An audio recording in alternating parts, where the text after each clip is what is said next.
Well, good evening, football fans. Another heart crusher for Syracuse as they lose to Wake Forest at the Carrier Dome, 40-37 in overtime. My name is Brent Axe. This is Syracuse football postgame presented by Krause Health. A 40-37 loss in overtime in a game that Syracuse certainly had in its hands, but let slip through its hands in a number of ways, including some decisions by Syracuse head coach Dino Babers that we will certainly discuss coming up here. Your comments welcome throughout in the comment thread. We will go through those. We will react to this one, a crushing loss for Syracuse to fall to 3-3 on the season. And when you really look at it, this could easily be a 6-0, 5-1 team. And what is costing the Orange those opportunities? Before we hear from you and get my thoughts on the game, I see that Dino Babers is at the podium here, so let's listen in live to a little bit of what he's saying. I wanted to ask you about the two-point conversion at the end of regulation. What you said the offense having a delay game. What happened? Biggest thing is there wasn't a sense of urgency of us going out on the football field. There was certain cats that were taking their time, and we needed to speed that thing up. And it was disappointing. I didn't want it to go to overtime, and it was disappointing that we got that penalty. Was there any kind of miscommunication with the officials, or was it just really? No. Normally after touchdown, I don't want to be officiating, doing my official stuff with those guys, but I want to say normally it's a 25-second clock. Okay, so they go to 25 seconds after a touchdown. And the first thing was we were going to go for two, and getting the guys over here. And there's so many new. It's not a matter of just signaling it signaling it from the sideline. There's so many new guys. You want to tell them what's going on. Now they have to have a sense of urgency going back out there. We kind of lack that sense of urgency. Clock ringing on us. Did it not reset to 25? I'm not sure they need to do that. Once they set it, they can let it roll. Okay. So it would be a matter of maybe it's held at 25 in that situation? I'm not, Steven, I can't go there. You guys look it up and tell me. I'm sitting one of those, We're going back to Mark now, then Mario. Coach, I want to kind of go back to what you opened up with, kind of gaining confidence despite the fact you're not getting the W the last couple of times out. Is that what the guys were feeling in there? I think they're frustrated. First of all, we don't want to go for it. We don't want to lose, and we don't want tie. We're trying to win the doggone game, and that's the way they feel. But I don't want them to be ashamed about their effort. We made mistakes out there, players, coaches, everybody made the mistakes. But when you look at the overall product of what happened on that football field, I think there's some things you can take some pride in. Mario. You had a quarterback in Eric Dungy that you called. He did some special things for you. And when you see what Garrett's been able to do over these last couple of games, how much does that excite you? I think Garrett's been playing really well. I think he's been doing some things. And the one thing I don't want to do is compare people. It's really not fair. It's not fair to Garrett. It's not fair to Dungy. Now, that being said, I've still seen Dungy do some things I've never seen ever in my life in 35 years of coaching. So I'd be very careful comparing cats with him. Along those lines, though, do you feel that this offense has made that switch over to the style now that you're accustomed to playing with Garrett? Yeah, I don't know the answer to that. I think we still have the ability to do one or two types of things. I think Garrett's been doing a really, really nice job. Obviously, we're scoring points, and that's the main thing. Okay, it's all that other stuff. Have the ability to score points, and they score points in the 30s is big if you're going to have an opportunity to win some of the games that we've got to play going down the stretch. You're asking a lot of Garrett and Sean, the way you guys are using them this year, and your chess pieces, although you like them, they are getting battered by the week here. Do you feel like you're going to be able to ride these guys through 6 more of these ACC contests? I don't know if it's more of a question about Garrett and Sean as it is about the offensive line. Those are the guys that are taking all the pounding. Those are the guys that are taking the baby collisions all the time, and those are the guys that are going down. If those guys don't want the ball, we won't give them to them. We'll give it to somebody else. But it seems like that thing's not very heavy. And it seems like they enjoy carrying it. So until they tell us not to, we keep doing what we're doing. Could you say what you wanted to do on the 2-point conversion had you gotten the snap off? I don't want to do that because it's still a good play, and we may want to run the play.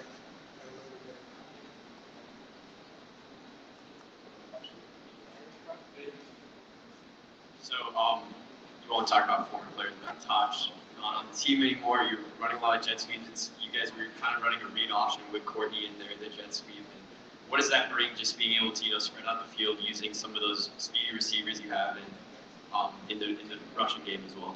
I think it makes the defense have to defend the entire 53 and a third. I mean, we're trying to make the defense defend not only vertically but horizontally the entire football field, and not open gaps up inside and still have the ability to threaten with receivers, 5 to 7 yards from the sideline in extremely wide splits.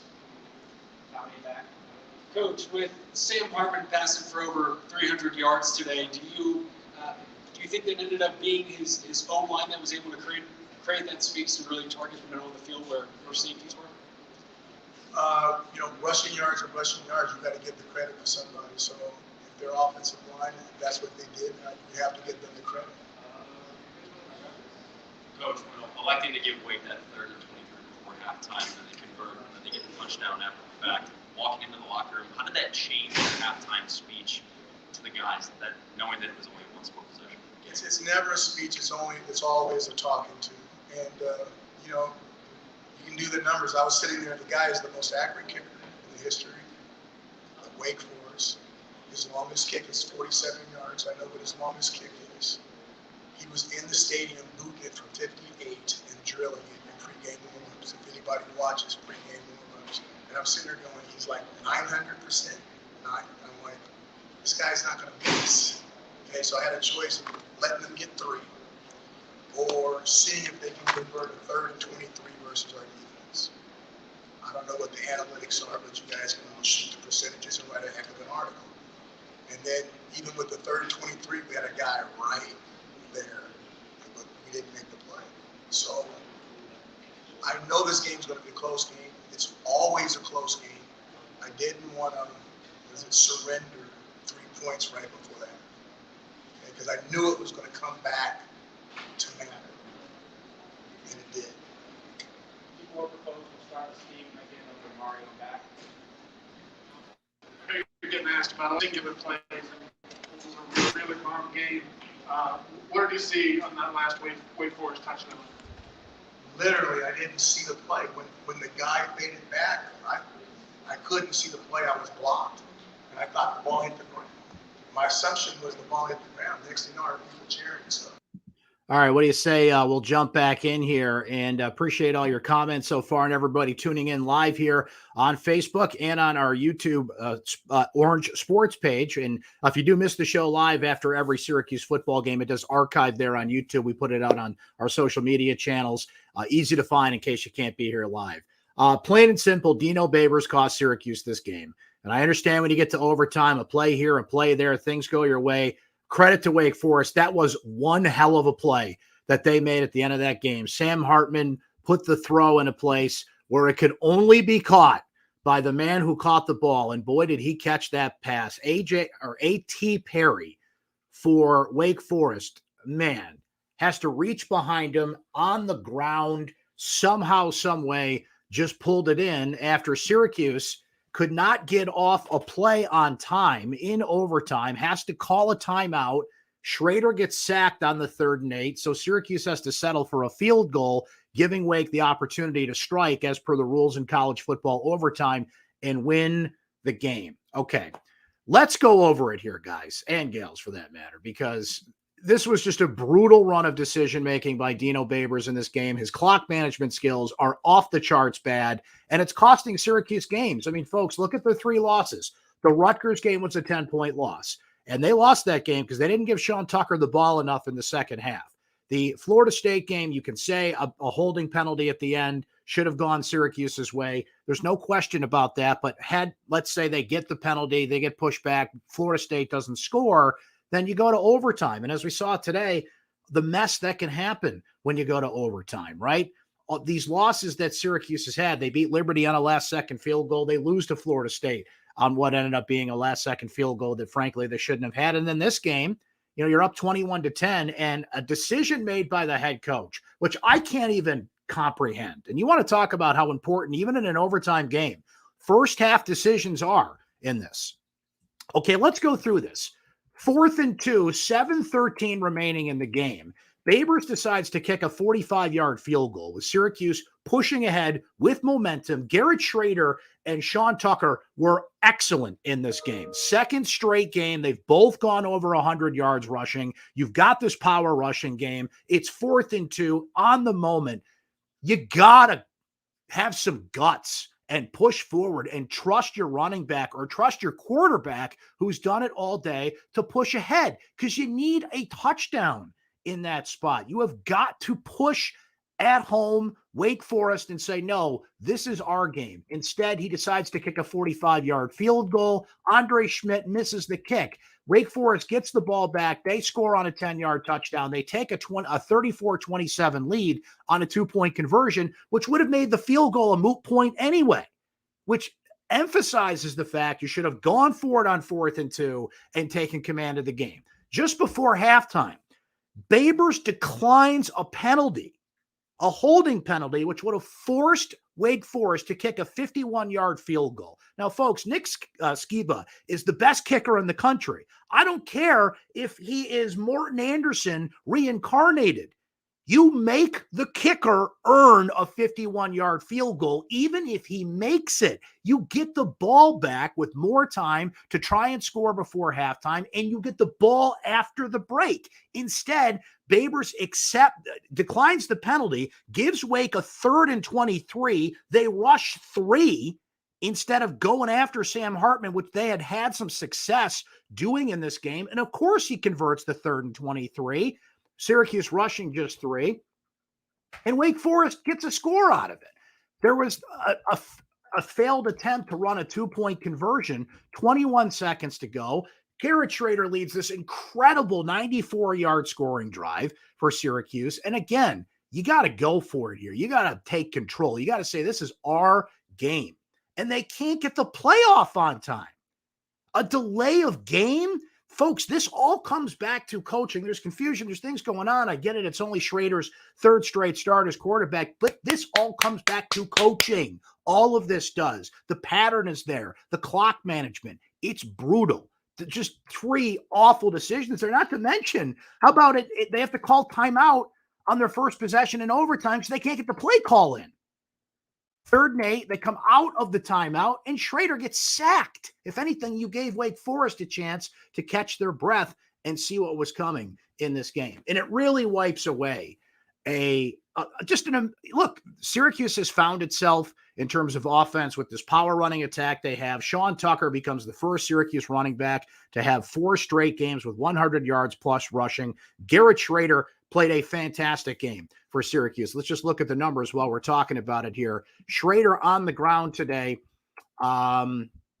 Give me a second to pull it up here. 160 yards, 2 touchdowns, fought for first downs, led the drive that pushed this game into overtime at the end. There's not more you could have asked for him. Even when he threw the ball, they mixed up play action, rollout passes, some RPO. He was starting to find some receivers out there. I continue to be impressed with Courtney Jackson in space. Finds Anthony Quealy for a 24-yard touchdown. Those two are establishing a connection, right? Even found Tucker for the touchdown that got Syracuse to tie the game at the end. Should have been a 2-point conversion to attempt to win. And by the way, I think we're all good with that, right? Syracuse down 34-33. They attempt a 2-point conversion. If they don't get it, at least you went for the win, right? At least and some people might disagree with that. Take it to overtime and take your chances, particularly with the format and the easier way to score in overtime. But I wouldn't have had a problem with it at all.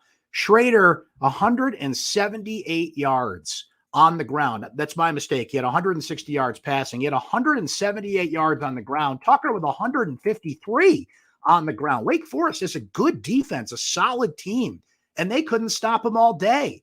So you finally came through. Your defense making enough stops. But, folks, it's your head coach that's costing you in these situations. It's your head coach that is costing you in these situations. The decision-making, in some cases, the decision not to go for it, the play clock issues, having to burn timeouts. At least they had all 3 of their timeouts late in the game. But, folks, this all comes back to one thing, and it comes back to coaching. And, some people can look at it and say, well, you know what? It's better than last year. It's better than recent years. Rutgers, you lost by 10. Florida State, you lost by 3. Wake Forest, you lost by 3. I don't look at it that way. I look at it as it's year 6. You got to have the stuff tightened up, buttoned up. You got some momentum. You actually have to give Babers some credit for recognizing that Schrader was the play over DeVito. I reluctantly went along with that decision because, look, the guy just can't throw the football consistently in terms of deep passes, right? But he's proving as he gets more comfortable in the offense, he can make those short yardage passes. The timing routes are getting better. Schrader's clearly the quarterback. There's no doubt about that anymore, right? So I came around on that slowly, I'll admit it. You make the right call there, but it's these decisions that swing a game one way or the other. And too many times, he is costing his team the game. I like this comment here from Fred, and a couple of, pardon the typos here from Fred, but I get his point. The kids are out there busting their ass, but they have a coach that's letting them down. That's exactly what's happening. It's exactly what's happening. And now, folks, this sets up, I mean, the drama that this sets up, frankly, you get Clemson on a short week. And Clemson was off this week. And I know Clemson's been bad. Folks, Clemson is beatable. Their offense is so stuck in the mud, lacks, amazingly, with all the recruiting they do and the 5-star stream of talent they have coming in there, that offense can't get out of its own way this year. They have a really good defense. It's going to be, that's going to be a rock fight at the Dome on Friday night.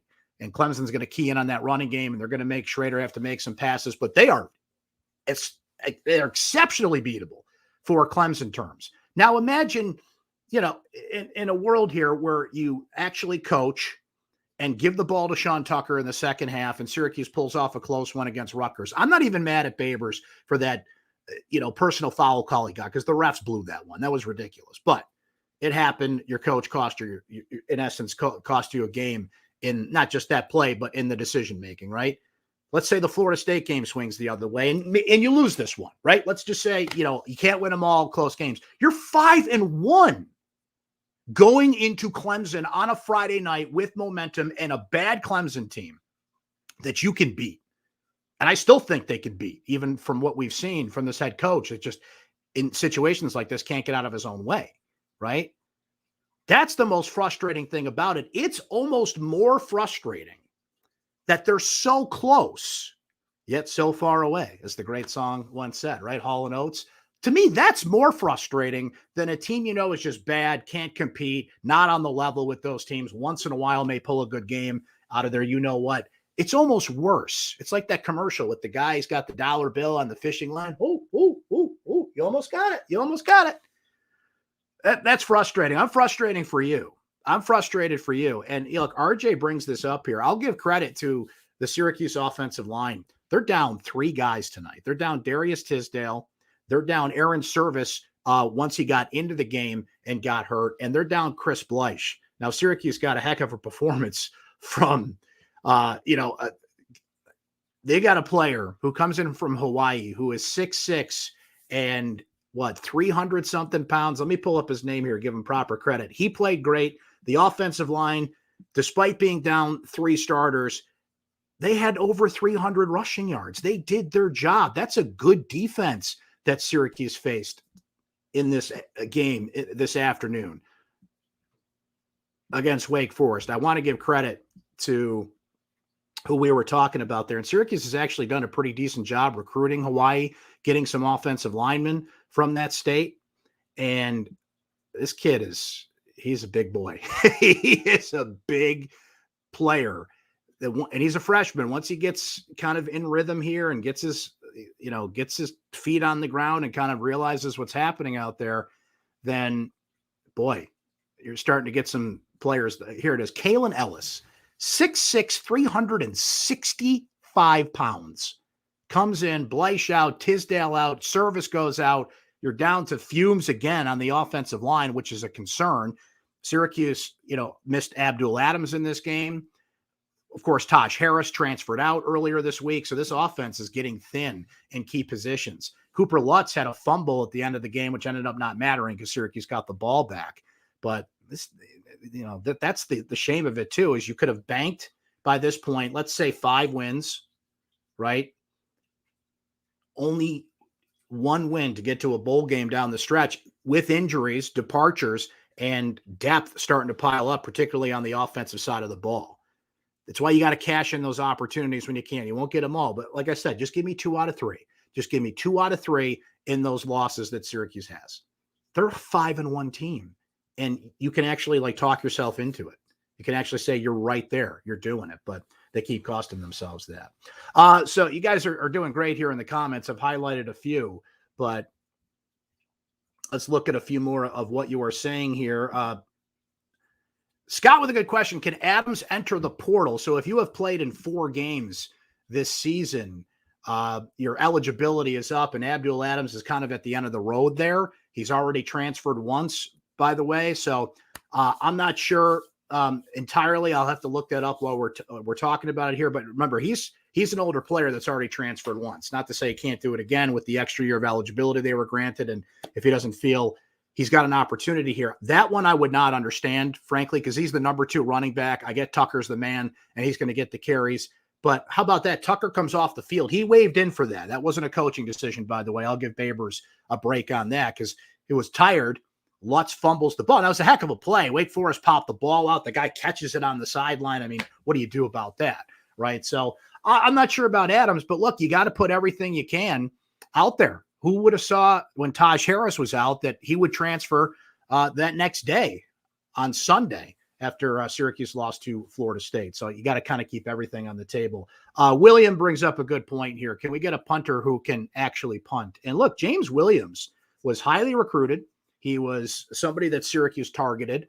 This had become punter U. You go through Rob Long, Riley Dixon, Sterling Hoffrichter. This became a desired location. And why wouldn't it be when you play in a Carrier Dome 6 times a year and you can work on your craft? And all 3 of those gentlemen, Rob, of course, unfortunately had the situation with cancer that prevented him from getting to the NFL. He's doing great now, by the way, and that's awesome to see, but just didn't get a shot at the NFL. Riley Dixon's still in the National Football League. Sterling Hoffrichter stuck with the Atlanta Falcons for a while and is looking for another opportunity here. So this should be punter U, given that recent lineage and the advantages you have if you're Syracuse. I don't know if James was hurt, but clearly he's struggling. He did get off a couple of decent kicks at the end, to give him credit there, but that's important, folks. That's field position. Special teams matters. And Wake didn't end up breaking a big kick, even though they had Taylor Marin, who's the leading punt returner in the ACC. They actually ran back a 98-yard kickoff return for a touchdown earlier this year. The kick return game ended up not mattering, but certainly the kick game mattered, and Schmidt missed a kick. That's 3 points right there. I brought it up earlier that the one field goal that he missed maybe didn't, play in the end. I mean, you can make that argument, right? But when Wake scored on the other side, I think that kind of cancels that out. But it all adds up, right? So special teams matters. And boy, Andre Schmidt used to be automatic. He's starting to miss some of those kicks. Now that's a 45-yard field goal. That's a tough one, right? But in the dome, in controlled conditions, kicks you've certainly shown you can make before. He's really gone down a peg. I don't know what it is. That kid used to be like, you could walk away, grab a beer from the fridge, come back, and he put 3 points on the board. Now you kind of have to hang on the edge of your seat to see if you will get it, right? Oh, how about that? It's all kind of washing over me now that in position yet again to pull that game off, and it's coaching decisions, it's clock management, it's all sorts of things that they just keep shooting themselves in the foot in this one. So we gave you some stats from this one. Let's look at some other numbers from this matchup here. I mean, clearly this ground and pound approach, mixing in some play action and a little bit more of the passing game, is working for Syracuse. They rushed tonight for 354 yards on 58 carries, and that's a shame of it too. They beat Wake at their own game. Wake's got 3 really good running backs. Christian Beal-Smith broke through for a touchdown at the end. They made some plays there, but not this 3-headed attack that we have seen from Wake all year. They had 3 guys with 50 or more carries, combining for 10 touchdowns. So it was Syracuse that was grounded and pounded today. Wake with just 96 total rushing yards on the day. All told, Syracuse ran 85 plays for 514 yards. Wake ran 69 plays for 426 yards in this game. Syracuse kept the penalties down again. That's been a major problem for this team. Last 2 games, they've combined for 6 penalties. Season low 2 games in a row for them there. Syracuse was 7 of 15 on third down. Wake just 6 of 14 on third down in this game. If you look at some individual stats, we gave you the Syracuse side of things. Sam Hartman was 19 of 32, 330 yards, 3 touchdowns, had that 69-yard touchdown pass. in that game to Roberson, connected on a few plays, and that's where Wake went. They went to the air raid. They went to the air attack, if you will, with the run game kind of slowed down there. We mentioned Perry, who had the winning touchdown catch, which was just an incredible catch, one of the best I've seen all year. And this has been one heck of a day in college football if you've been tracking all the big games today. He had 137 yards rushing and 3 touchdowns. Robertson with some big catches on the day. He had 135 yards in the air, and it was really those two. The rest of it's just a smattering of players that caught it. Those two combined for 137 and 135 yards on the day. Beal Smith had 63 yards on the ground. Turner, who was the rookie of the week in the ACC this past week, just 14 yards on the ground, 5 carries. They couldn't get the running game going. So Syracuse defense did give up some chunk plays in the passing game. Simmons had an interception, but they went after him a little bit in this game. Garrett Williams got beat on a touchdown. That's something you rarely see. So the Syracuse secondary with Deuce Chestnut and Garrett Williams had a rare bad day, giving up some big plays to Wake Forest. So we'll see if they recover from that one. All right. James brings it up here that Garrett Williams is getting beat on a lot of passes the past few games. Let's not forget. I mean, it's going to happen. Andre Sisco, that was his weakness. He would get beat. You know, if he would kind of come in, try and make the play, somebody could kind of juke him and he'd get lost in the mix there. But that is notable. I mean, Garrett Williams is one of the most fundamentally sound lockdown corners I've ever seen.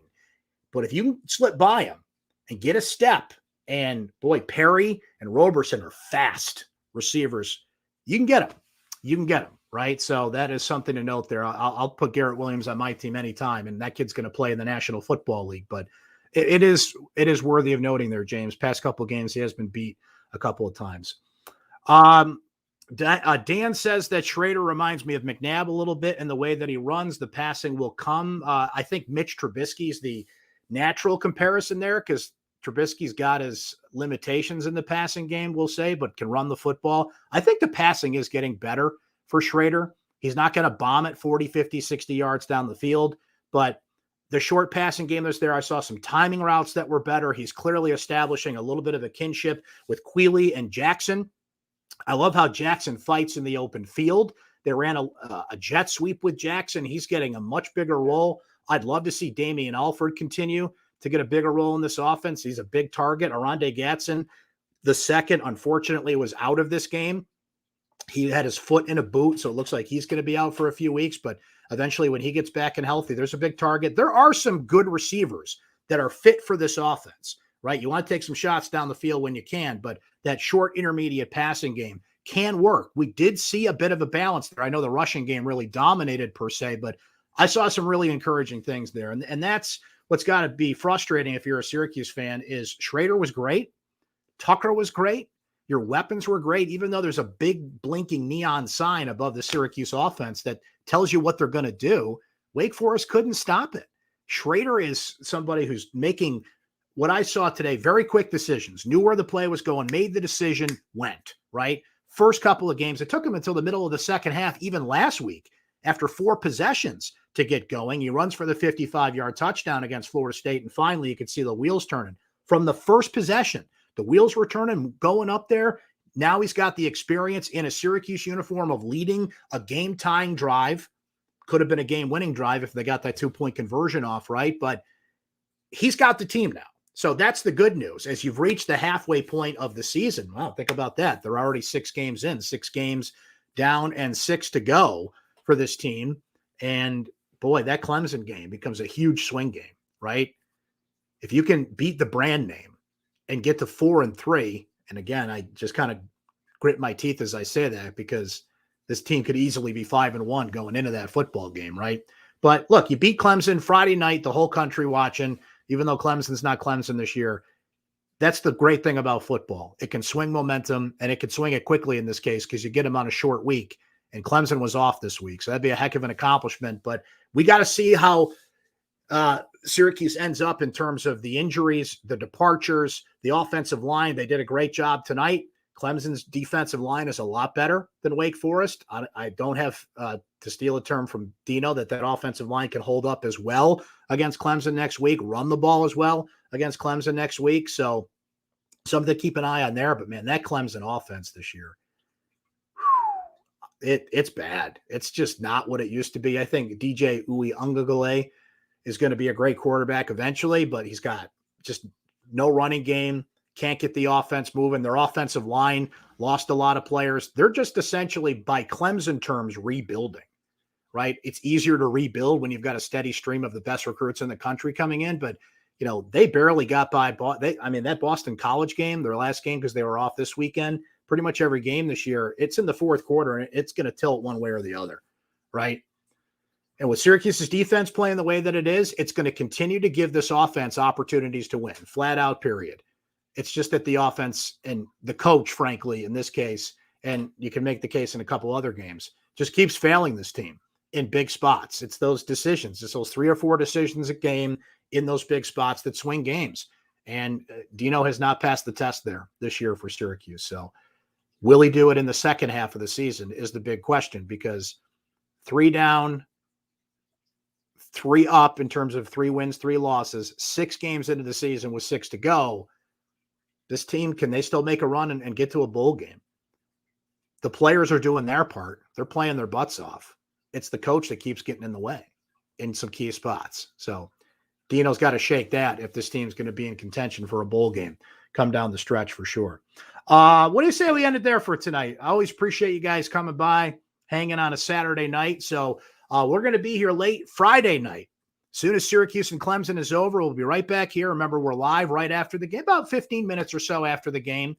And we'll be doing what we're doing now, getting your comments, reacting to Syracuse's game against Clemson off the short week. So remember, it's a Friday night next week. It's an 8 o'clock kick. So right after the game, about 10, 15 minutes or so, we'll be right here live on Syracuse Orange Sports on YouTube, on Facebook as well. If you missed this, the YouTube video, we put it out on our SYR football Twitter feed. We put it on Facebook. There's a post on syracuse.com. It's easy to find.